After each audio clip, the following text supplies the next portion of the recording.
This is the Cruizer, and welcome back to Hoof Rock, where I look at the songs of MLP. And we're continuing my review of the EQG soundtracks with the Friendship Games. Now remember, I already covered the 4 opening songs on this album. So this is just going to be about the songs that were featured in the movie. And with that out of the way, let's get started. This is perhaps the most unique opening title song, cause I'm not sure what they're going for here. At least in the beginning. For one, this has a very ominous intro.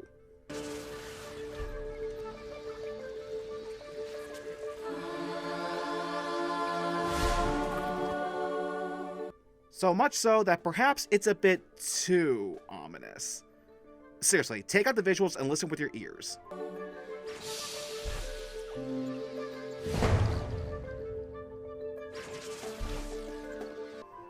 Doesn't that sound kinda creepy?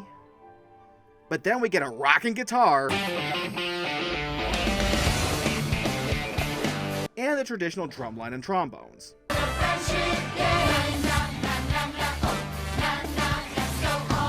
It's a little confusing.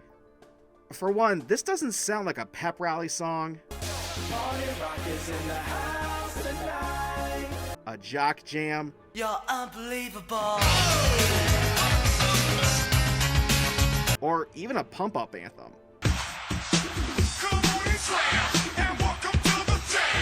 If anything, it feels like a blend of these genres. It does eventually give off a sports vibe, but I still think the intro sounds a bit too dark. Which might be because of the climax of the movie, and I'll touch on that at the end. But all that aside, it's confusing, but arguably, it's original. What more can be said about this song? It's perfect. The pacing is just right, the music crescendos at the right time, it can stand on its own, and Rebecca Choisette gives a performance that I can only describe as award-winning. Something to fill this hole inside. I know there's more that's out there. But I can't say this is my favorite song on the album. You'll find that out later. But what about the deleted duet? Wait for it to happen, but what it is I cannot say. We still have the same grand performance, but this time Sunset chimes in and reveals that she's homesick. And I gotta say, I'm a little torn, cause while I don't believe every character needs a backstory, I am curious to know hers. We found out a little bit in the prequel comic, and we found out in the EQG Christmas comic that the holidays were never good for her. And that's it. We'll never know anything else. Perhaps the writers may know a thing or two, and it's worth asking them at the next con, but we will never actually see it. But if there's some comfort I can deliver to other Sunset fans, I asked Rebecca if Sunset would ever go back to Equestria, and she believes this is where Sunset was always meant to be. This is a modern pop version of a marching band song.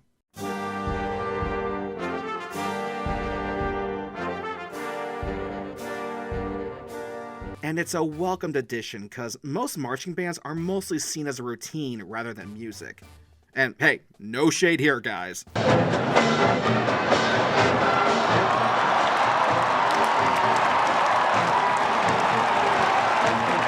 But this song is not without flaws. For example, We who survive. this is my favorite part because it gives a great rock edge. And if you listen closely, you can actually hear the music slide into the chord. We who survive. Nice touch. But my gripe is that it happens once in the entire song. And it's the only part that gives you an adrenaline rush. Sure, you can still hear the synth playing, but the other instruments overpower it. Always be wonderful forever. And now, And I should probably address all the na na na na na na. Na na na na na na.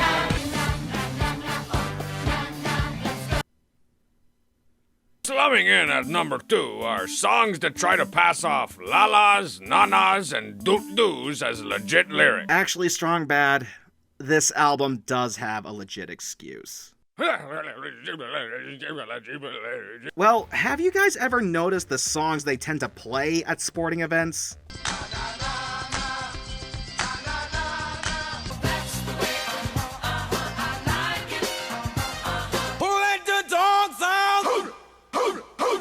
The music has to not only amp you up, but the lyrics gotta be catchy. Otherwise, you don't get that pump-up feeling.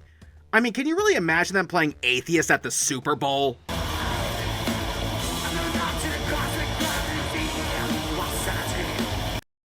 As awesome as that would be. Catch the world premiere death metal jazz band, Atheist, on tour with Suffocation. Links are in the description. First of all, this is a good beef track. Having both sets of students mocking each other's schools was a great idea. And what's impressive about this song is just how many key changes are in it. So get out of our way, think you got us. Talk a little too much. Can she do it? Will she make it? Can she do it?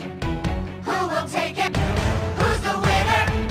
Who's the reject? My only gripe is that the vocals tend to overpower the instrumentation. There's a good rock edge, but it's a little hard to hear.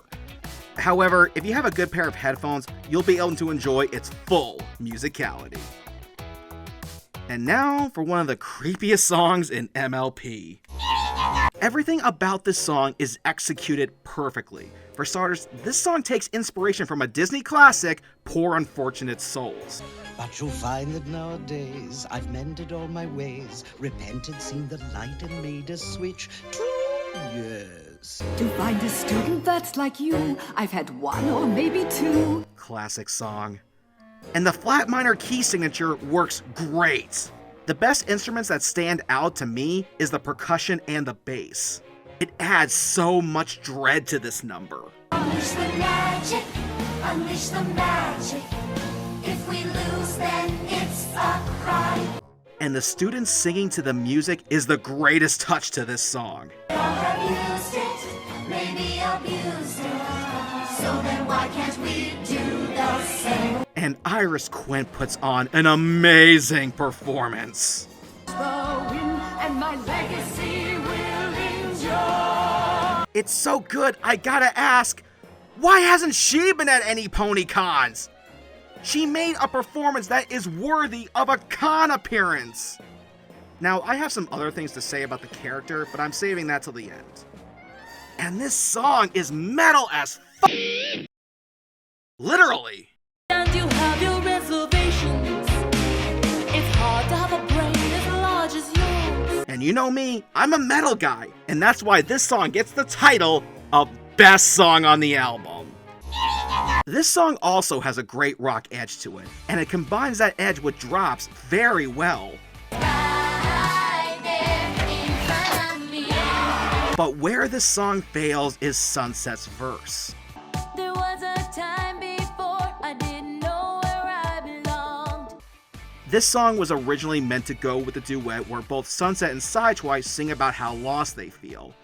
But because Sunset's part was taken out, she's really answering to nothing that happened in the movie. Granted, I think you can easily figure it out, but it would have made this song so much more impactful. Which could probably explain the reception this film got. See, when this movie came out, everybody pretty much had one reaction to it. Nobody knew what to think of this movie. Was it good? Was it bad? Was it okay? I don't like sports. No one does. Alright, look. Do I think it's bad? No. It's not even close. It's still better than the first movie, and it's the second best to Rainbow Rocks, and the soundtrack is certainly good. So, why were people so undecided about this movie? 'Cause it's the darkest story they've ever done. We know there are people capable of mass manipulation who can get you to do things that are morally, objectively wrong. And the fact that Cinch was able to brainwash the entire student body to convince this innocent little girl to potentially sacrifice herself just to win a game makes her the MLP equivalent of Oh, I'm not kidding.